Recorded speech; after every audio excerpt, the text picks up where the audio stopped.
Welcome back to Bitter-Swede Garage. I have updates. First of all, I'm super excited for this. You know, I'm not typically excited to receive things from the tax collector. However, I did receive the license plate for the 46, which is fantastic.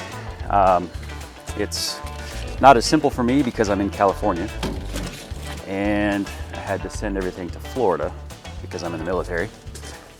And about 2 weeks later, I got the plate, so sweet. As far as other updates, this is what I'm working on. Let's see if you can guess what that is. This would be a power steering unit from a Hyundai, and the plan is to put it right here.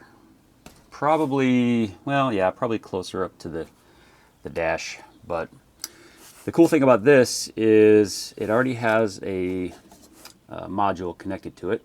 Just requires, I believe, 12 volt keyed power to the module, and then of course the main power to the unit itself.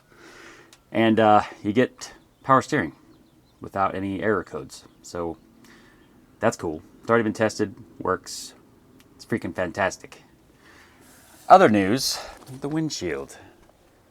So you can see that I started to install the weather stripping.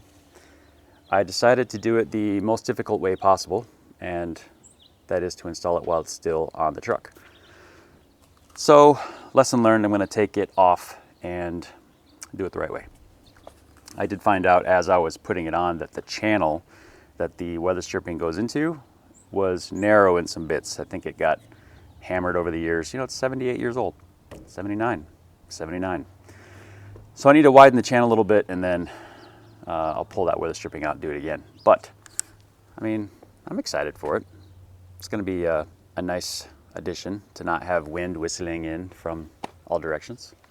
Or if I want it to whistle in, I can crank the windshield open and use it that way. This is probably another thing I want to fix next. It's another vent that you can open up from inside the cab. It is frozen solid, so nice and rusty. But I will get that fixed shortly. Got another update to share, and I'm going to post that right after this brief message. Troy has some updates regarding his truck. If you remember Troy, you know Troy. Everyone knows Troy. I've never met him. Andrew's friend. But I feel like we're also friends, somehow. Anyway, so he has some updates regarding his truck. I'll put his video on next. Y'all check that out. Thanks for watching. Thanks for subscribing and liking our videos. We really appreciate it.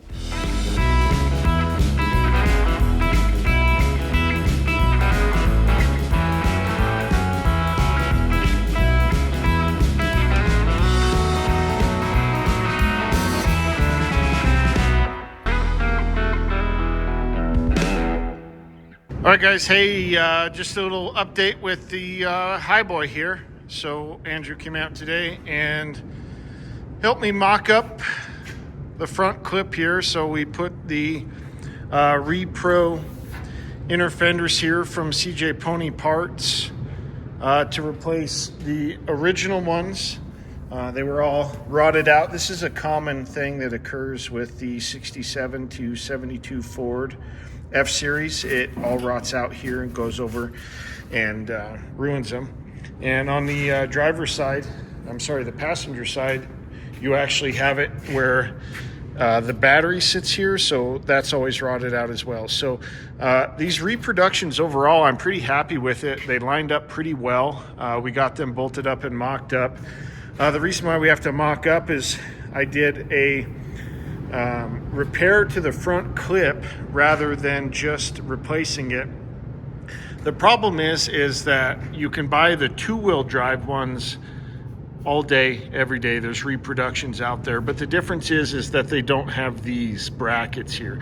So I could have taken these off, drilled them out, and then riveted and sweated in these on the two-wheel drive one, but instead I chose to do the hard thing and rebuild this. So what I did is I went ahead and rebuilt this. It took quite a bit of work. There's a lot of rust here. On the bottom parts here, I had to pull those off, rebuild them. You can see my spot welds there and on both sides. But anyways, where I'm going with this is because I did that, there's bolt holes for the inner fenders. You can see on this side here we have these two here, and on this side I had to cut that out and replace that with metal. So they'll have to be drilled out, these two will. And what we'll do is we'll end up putting some bolts on the back side and we'll weld those in. Burt Cat says hello. So we've got that all mocked up and ready to go. So now it's ready to pull apart, drill the holes, and then we'll prime it, and then we'll go ahead and coat it with this TCP Global bed liner, just because I think it's going to make it the most durable. As we go inside here, if you didn't know, we did get the cab back. It was painted inside and out. I'm sorry, inside only. We left the outside as it was, but they went ahead and painted the inside. Now the inside paint job, how they matched the paint was they used a camera to take a picture of it and then find the paint code, and I will say it did a pretty good job. So what I did today as well was Andrew turned me on to this kill mat, and it's a sound deadener material, and I went ahead and put it on the inside of the upper cab here, and so far I'm a big fan of it. The only thing I say is it's kind of frustrating is if you're trying to get it in tight places, like up here in the B pillar, that was tough. But what I found is if you go ahead and put it in there with the backing on, mold it, pull it out, pull the backing off, and then squeeze it back in there and place it in there, it works pretty well. But so far, I'm pretty happy with it. We've got a good portion of it done. I've got the back here. We've already tested to make sure the fuel tank fits with it, and it is close. It is very snug, but overall it fits well. So what I'll do is I'll finish putting that up here.